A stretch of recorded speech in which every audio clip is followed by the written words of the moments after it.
Hello and welcome to the Toffee Blues, your source for all things Everton, and welcome back to the Toffee Blues podcast. I'm joined as ever by Max Cruz. How you doing, Max? Not too bad, mate. Looking forward to another podcast. Let's go. Yeah, absolutely, and obviously we finally got a win to discuss. Yeah, it's been a long time coming. Obviously for a lot of us, getting concerned about how long we were waiting to get the first 3 points on the board in the league, but it's finally come, and I think the relief is pretty palpable for the entire fan base, really, isn't it? We'll go through it all, I think, chronologically a bit. So I guess we'll start, obviously we were on here last week, previewing the game a little bit, and I think we were both, feeling fairly confident. There was going to be a lot of talk that a few players were going to be back in the starting lineup, most notably Jared Brantford, and of course that's how things turned out. Yeah, obviously on the day in the lead up to kickoff, just how positive were you feeling going into the game? Well, yeah. Well, I remember saying last week when I thought it'd be a very physical game, but I thought we'd like nick the win, and I went for a 1-0 win, and it turned out obviously it was 2-1.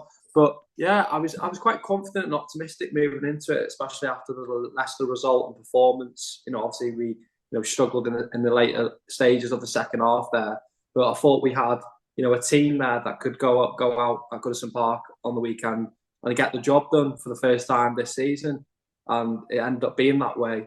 It didn't start the greatest, did it? But yeah, when I was walking to Goodison, I was fairly confident and optimistic about what was ahead. I thought we were going to get our first 3 points of the season. Yeah, I completely agree. And like I say, we discussed it last week. I think there was a bit of a buzz. I think everyone was in a bit of a high with the Friedkin news coming out, and the fact that we played pretty well against Leicester. Hadn't quite got the result, but I think there was a sense that it's coming. We're getting closer to finally getting this win. And as I say, I think with Bramthwaite being back as well, I think that gave a really big boost. I mean, I can't really remember a player's name being read out before the game, like as he does the lineup and getting that much of a reception. It was mental. It was so loud. And I mean, for a 22-year-old lad, that must just knock your head off almost. Just how much we rely on this lad and how loved he is here. And I think you know. He could have pushed for a move this summer, definitely, and we would have could have very easily been backed into a corner. But I'd like to think he appreciates the fact that he's loved here and wanted to give us that extra season at least. And obviously, future will tell how long he remains here. But yeah, like I say, he came in, and as I say, I think there was a real buzz like going into the kickoff, and then obviously the way we started almost very quickly, it's like that balloon burst really, and everything gets pretty deflated. And uh, Palace make a very good start and nick a goal that was far too easy. We've seen it so many times this season now. We're suddenly incapable of defending set pieces and crosses into the box. We like constantly look vulnerable, which is very unlike us, especially under Dyche. And I think there was quite a bit of a feeling uh, that it was going to be another, oh, there we go again, then another wasted opportunity. Yeah, that first half, as you say, it was interesting, really, just how many things seem to be going wrong from my view. What were your thoughts on it? Well, for me, when I was watching that game in that first half, I was thinking, this is a team that looks like they're not playing for the manager. But not only that, it looked like a team that had no way of playing, no style of play. The players on the pitch had no idea. And at times I was looking back at fans around me, I was going, what can we expect these players to do? Because every time they lift their head to pass the ball, there's no one on. There's no one to pass to. It's either a boot down the pitch or Ashley Young was curving it like lofted ball towards Calvert-Lewin over the top. And Lindstrom struggled. Yeah, he's adapting to the Premier League, but he didn't really get much help in that first half. And I thought the first thing I thought is like Dyche has got 45 minutes here to save his Everton career. Because if we ended up losing that game, it would have been very toxic for me. And I think, it would have been hard not to turn around and say, you can't really legislate for a performance like that because it was awful in that first half. And to be honest, when he changed it around, and I know we'll touch on it in a second with Jack Harrison, when he made that decision, the first thing I thought was, we've seen it over full. Like, you can't keep doing the same thing and expecting different results. But turned out we did get a different result this time. Yeah. Like I said, I completely agree with all of that. I I've never really got the players that I've been playing through. I've seen a few people saying that this season. And I'd never seen it in before, but that first half was the first time I was seeing signs and I was seeing players that looked really disillusioned with what they were being asked to do. And I think Lindstrom in particular towards the end, you could tell was just fed up. And as you say, the system we were playing, it really didn't work to his strengths at all. He was far too wide, far too isolated.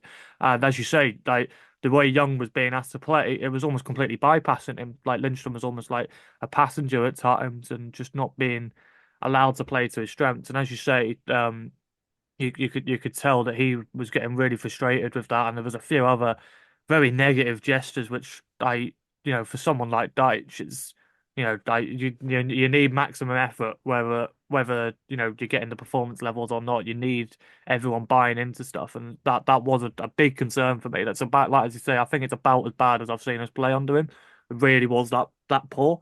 Um, and then, as you say, made the change at half time. I could tell Lindstrom was going to go off. I just had that feeling. There was a point towards the end of the half where he proper like threw a strop after losing the ball, and it was right in front of Deitch. I'm like, there's no way he's missed that. And I just had in my head he's completely out of the game. It's the most logical substitution. And like I know he gets a lot of stick for changing things far too late, but even he couldn't sit back and just ignore that first half performance. Something definitely needed to change, and I think it did. I genuinely do, and I've seen people saying, as you touched on there, really, doing the old things and it not working. But I think we've been trying to play a little bit differently this season with the new personnel. Someone like Ndai coming in, you kind of have to facilitate that a bit more because he's so impressive. Um, and I think we've been playing a little bit differently this season, and I have the feeling in the second half he told, you got Harrison back on, like someone who was here last season, replacing someone new this season. I think it's pretty much the same group of players he had last season that were all on the pitch. I'm pretty sure he basically said to them, play like how you did last season. We're going to go back to the basics. Um, and how, last season we weren't amazing, but we were able to, get results. And, especially towards the end of the season, it kind of clicks a bit more at Goodison. And I genuinely think we played a lot more like we were last season. I thought we saw it a lot more defensively. And yeah, we just had a really good burst in the start of the second half, and I think we really caught Palace off guard. Suddenly got ourselves ahead, which is, something that we haven't done for like at all actually under Dyche. Once we go behind, especially at Goodison, it's just like, well, that's it then. We're not gonna get a win out of this game. Might be able to salvage a draw, but we're not gonna win it. And suddenly we managed to turn the game around. And I think for the last like half hour or so when we were defending that lead, I think it looked a lot more like it did last season, which is encouraging for me. I genuinely think he might have learned a few things from that game, which yeah, is really impressive. Don't know what you made of that. To be honest, I don't agree with everything you're saying there in a way. I sort of challenge that. I don't think Dyche has necessarily said to them, play towards how we were playing last season. I think we got quite lucky on the front foot in the second half. Not in lucky as in because at the end of the day, it was a great strike point with Neil. But once you get that first goal, the momentum was with us anyway. It's always going to be with us. And it was high action, aggressive play in that second half in the first 15 minutes, which got us, two goals. I think we were lucky we got that early goal because I don't think if we didn't get that early goal, the fans would have been on top of the players again, and rightly so because they were playing awful. But I don't think they would have had the mentality to go on and win the game. I don't think that at the minute. One thing I can say about a difference of play is the fact that we do have better players up front at the moment. I think it helps massively that we got a player like Illiman and I, because last season we didn't have a player like it. I think we lost Damari Gray 2 seasons ago. We lost Iwobi. Those sort of like ball carriers that can, make progressive plays. And he doesn't seem to lose the ball. And when you got a play like that, it always seems like you're playing more freely. You're a bit more comfortable, and I think that showed in the second half for sure. In terms of like shutting off the game in the second half, that was more like a dice team from last season. But I honestly think that's because of Jarry Branthwaite and because of the maybe that continuity or just like the fact that Tarkowski and Branthwaite have that partnership. And there was a time in the second half toward the end where Branthwaite ran someone out of play, and he screamed at the park end. And he's just a superstar. And we talk about pressure. That guy, he's made for pressure. He relishes those situations. And one day he probably won't be here, but when that day comes, our defense is going to struggle. But yeah, that's my take on the second half. Yeah, I'd say I think yeah, you've definitely got a point there. I think momentum definitely played a lot into it, and I think if we hadn't got that goal so early on, and with it being such a good goal as well, it really gives like the crowd a boost as well, of course. And McNeil playing with a lot more confidence, I think, this season. And we've had criticisms, and he's not perfect in that role in the middle, but he's definitely getting a lot more involved. And I think every now and then he can pull out a bit of magic like that. Um, and yeah, like I say, there was definitely a lot of fortune, and that we seem to catch Palace off guard a little bit, and they're a team that also aren't playing with a lot of confidence at the moment. They also haven't started the season very well, so I think we managed to kind of exploit that lack of confidence a little bit, and as you say, once we got back ahead, um. I felt a lot more confident about us holding on to a lead than I have this season. We've seen it quite a few times. Obviously with the like capitulations against Bournemouth and surrendering a lead at Villa as well. We haven't defended leads as well as we used to last season. There was kind of a confidence almost, especially at Goodison, that once we get ahead, like we're going to be able to see it out. And as you say, um, you could tell Tarkowski was playing a lot differently with Branthwaite next to him, and we've said it the whole time that Keane's not exactly a bad player, but Tarkowski definitely plays differently next to him, and he has that negative effect on the people around him as well as the fans. They have a lot less confidence in us to see out leads than when someone like Branthwaite is there. And as you say, um, it didn't look like he'd been away at all, did it? He just fitted straight back in. And just another like outstanding defensive performance. And I think I was a little worried we were maybe placing a bit too much pressure on his shoulders, but as you say, pressure just doesn't seem to affect him like it does other players. So yeah, like I said, that was really positive to see. And yeah, like I said, I'm maybe giving Dyche a little too much credit. Uh, yeah, I guess I think one of the got to say, go on, Max.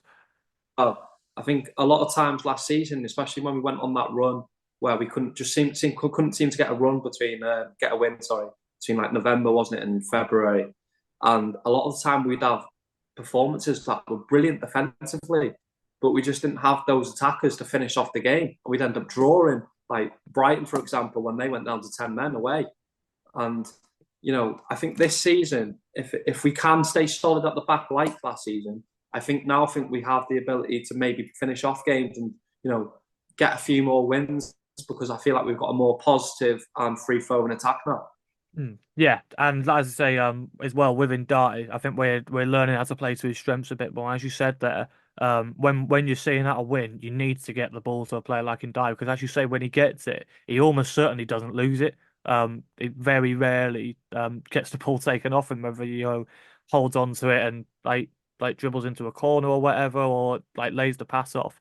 The ball just seems to stick to him, and that's so important to have. We haven't had a player like that, as you say, probably since the likes of Gray and Iwobi, maybe, but even wasn't really their sort of forte either. You're probably going back to someone like Tamez or someone like that, who can just the ball will just stay with them. And like I said, I think Yeah. now we seem to have recognised that. I think this is the first time he played the whole game. I'm pretty sure I'm right in saying that, and I think that probably helped us in seeing out the game as well. And as you say, if you've got someone like him on the pitch, he can just pull out a moment of magic like out of nothing, which again is something we didn't have last season. And McNeil is playing with a lot more confidence now, and in the middle he's always involved.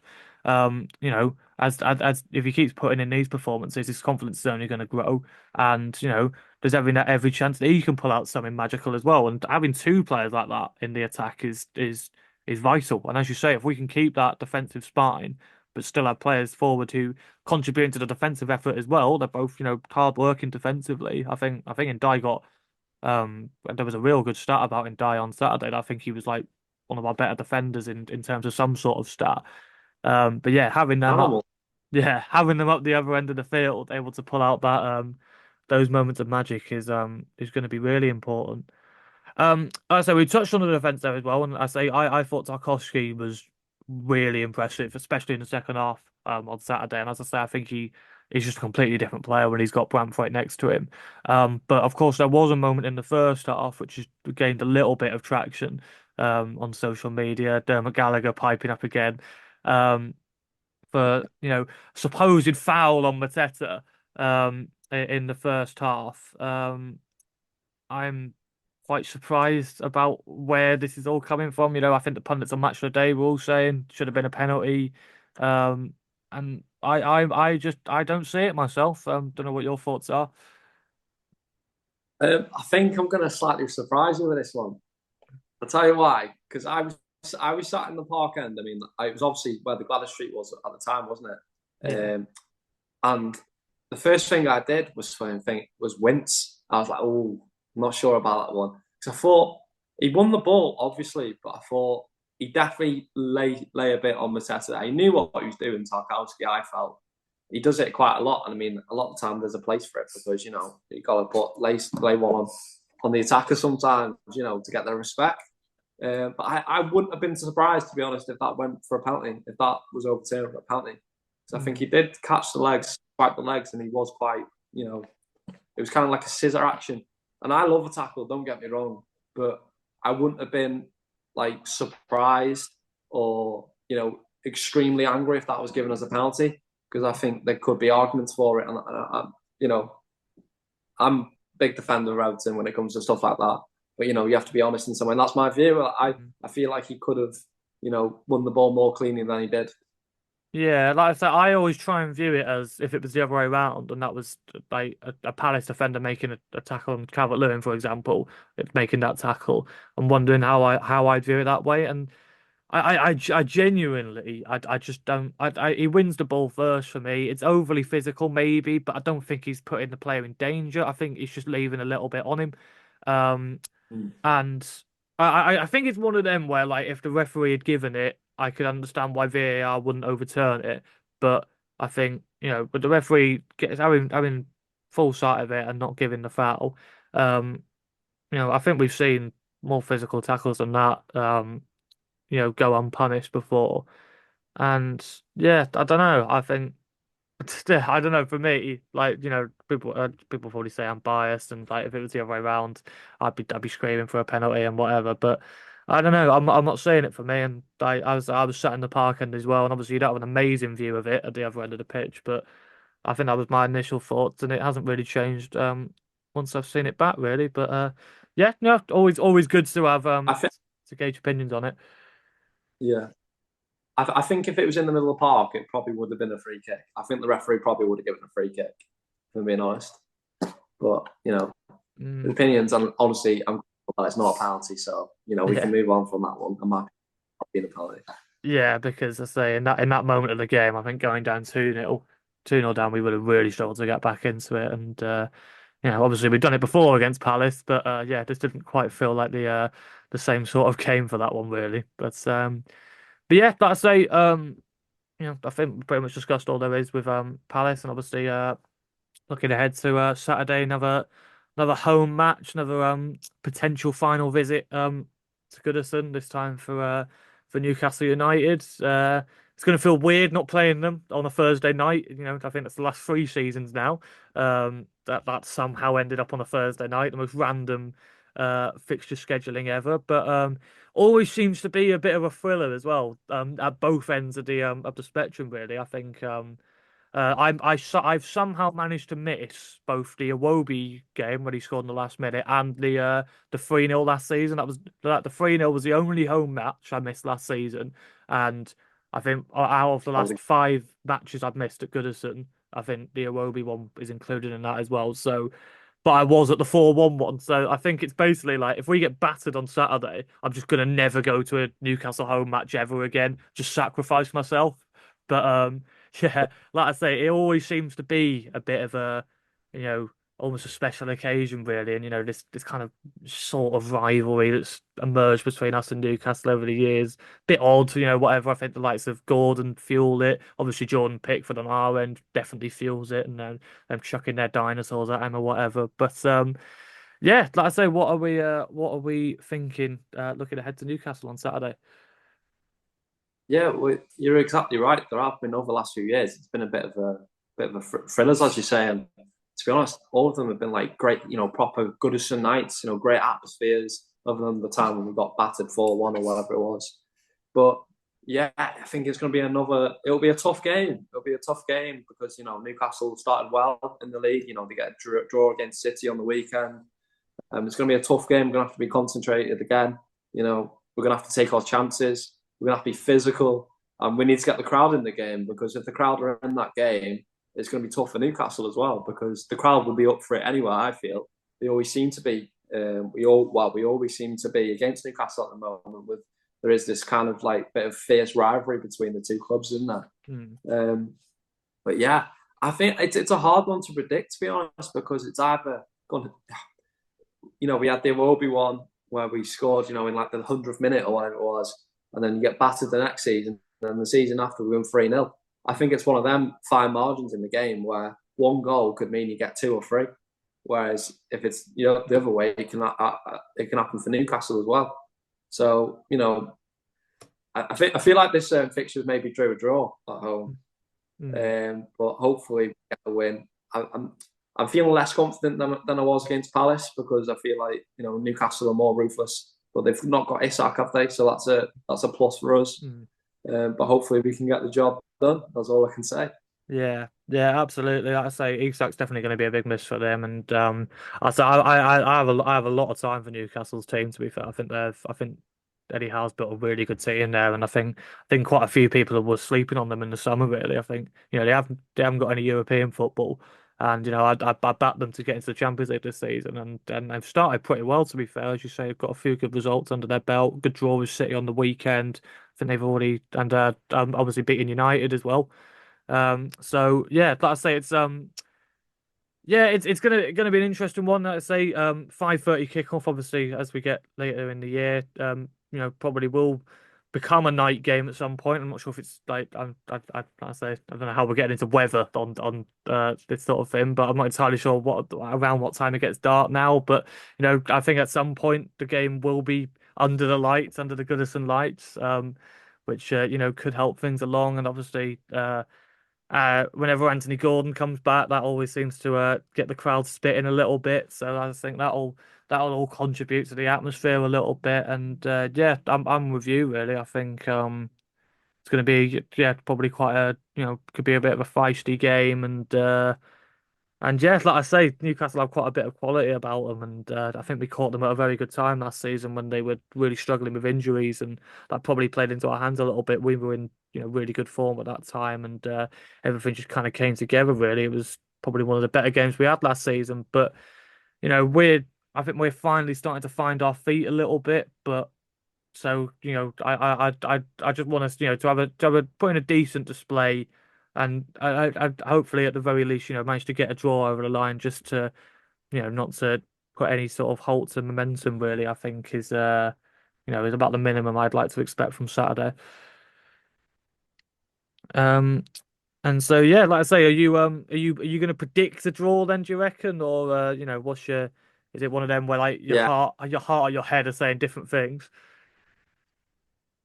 yeah. I think my heart obviously says like a 2-0 thrashing or 2-3-0 thrashing like last season, but yeah, I feel like it'll be a draw.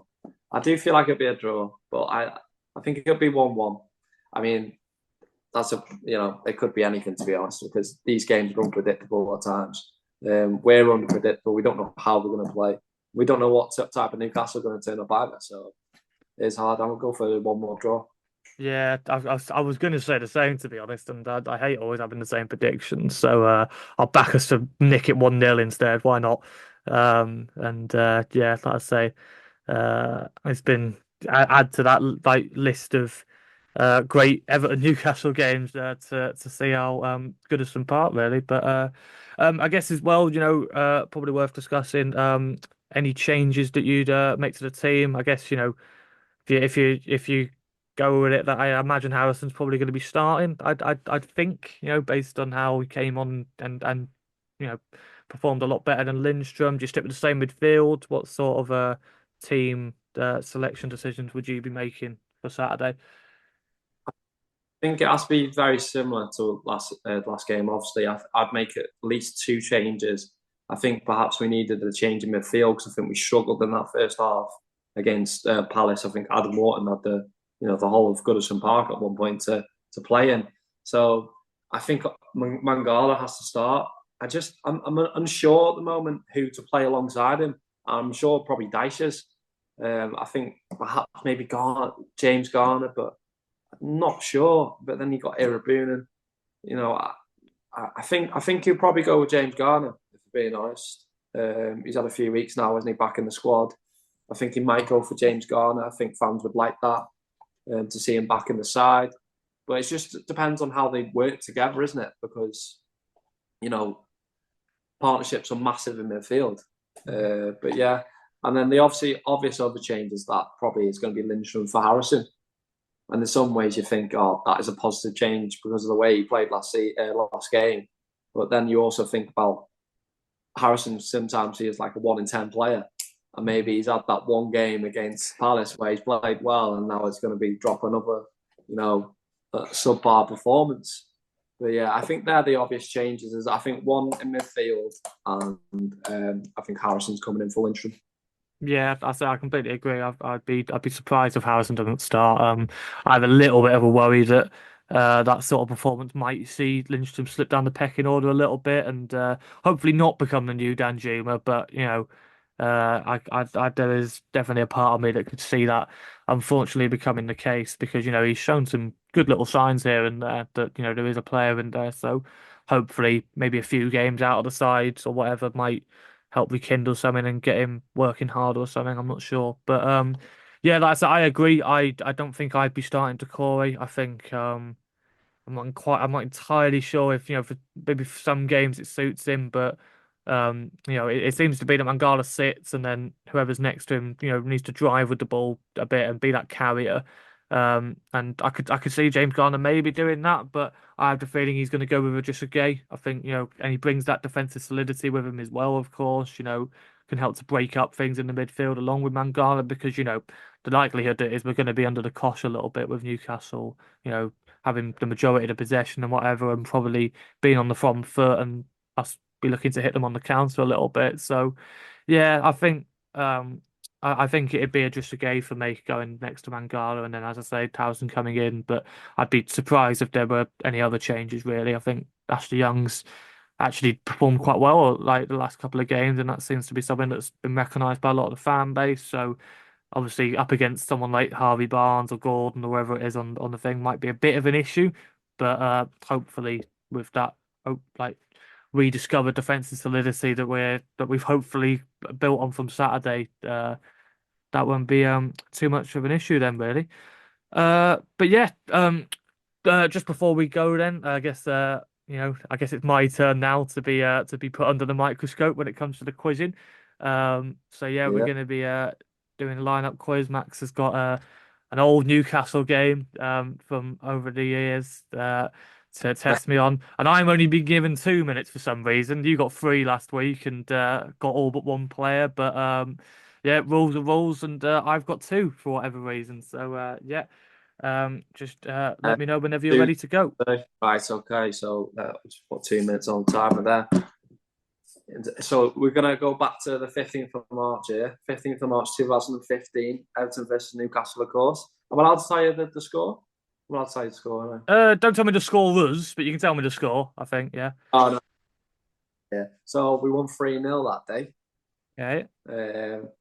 So are you ready to go now? Yeah, March 2015. Okay, right. Okay, ready. March 23, 2, 1, go. Right, so I'm trying to think about the scorers, and I'm pretty sure that was the game where Lukaku scored a penalty, I think. So, and I'd like to think Lukaku would have been starting then anyway, so I'll say Lukaku. Okay. Correct. I had a feeling Ross Barkley might have scored as well. Barkley in there. Correct. Okay. 2015. Leighton Baines. Yes. Okay. Leighton Baines at left back. Yeah. So let's start from the back then. So I'll go Howard in goal. Of course, yeah. Yeah. Seamus Coleman at right back. Correct. Okay. On a roll. Jagielka. Jags at centre half, yeah. Yeah. Would have been next to him then. 2015. Um. John Stones. No, no John Is he Stones. on the bench? He's on the bench though, yeah. Okay, so no life lost. Okay, that's good. Uh, Yeah. James McCarthy in midfield. Moving to midfield for a bit. Yeah. Correct. Barry next to him. No. Oh, is Gareth Barry on the bench? Gareth Barry wasn't on the bench now. Okay, right. That's a life lost. Crap. Okay. How long have we got left? So you've got, hang on, sorry. 1 minute 30. So you've got 30 seconds left. Oh God. Kevin Morales. Incorrect. No. That's another life gone. Pienaar. No. Osman. Osman played, yeah. Okay. I'm not sure how many lives I've got left now. I think that might have been all of them if they're not on the bench. I'm not sure. Uh, I'll give so you another 30 seconds. Okay, is it just a centre back I've got left to name? A centre back, you've got a midfielder, two wingers / striker. Yeah. Two So 1, 2, wingers. 3, 4 players. Oh God, oh, Jesus. Who the hell would have One been of them's not a winger, One of them's not a but he winger. played on the wing. He's not a Oh, winger by trade, but he played on the wing at times. oh, Coney? Is it? Yeah. Is it? Ruben Kone. Right. Oh God. Yeah. Yeah, bloody hell. Right. Yeah, go on. Yeah. Okay. So you got Tim. You impressed me though because you got the two goal scorers right in Lukaku penalty Hmm. in the 56th minute. Barkley scored coming off the bench as well, and the other goal scorer was James McCarthy. Right. Okay. So you got Howard, you got Coleman, you got Jagielka, and you got Leighton Baines. But who you didn't get is one of the best centre halves ever that played for Everton, Antolin Alcaraz. Oh my God. Right. Oh, I have no shame in not getting that, honestly. Well, well, that was my Mangala last week. That one. Yeah. Jesus. So in midfield was McCarthy. You got that, and then Darren Gibson. Right. Yeah. God. And Forgotten then him on the wing that you didn't get was Aaron Lennon. Ah, yeah. God, should have got that. Should have got that. I'm surprised I got Coney. Good effort. Yeah, like I say, I I think know. the not really a winger, but basically a striker one was probably a good hint. Yeah. But blimey, yeah. Like I say, I'm just glad McGeady wasn't in there. Like I say, I think McGeady probably would have been loaned out at that point or something like that. I'm not sure, but yeah, dark days. Huh. Uh, Well, we won. So let's yeah, hope we we won get to a be fair. similar Like I result. say, Newcastle were a lot worse than us. Yeah. So yeah, but yeah, hopefully a repeat scoreline on Saturday. But yeah, Oh, 2 in a row. yeah, we'll see. But yeah, I think that basically wraps everything up. So thank you very much for joining me, Max, and thank you for watching. Please leave a like if you enjoyed. Comment below, giving your thoughts, looking ahead to Newcastle, who you'd be starting, what your score predictions are, and subscribe to the Toffee Blues channel for more Everton content. And we will see you in the next video. Up the Toffees.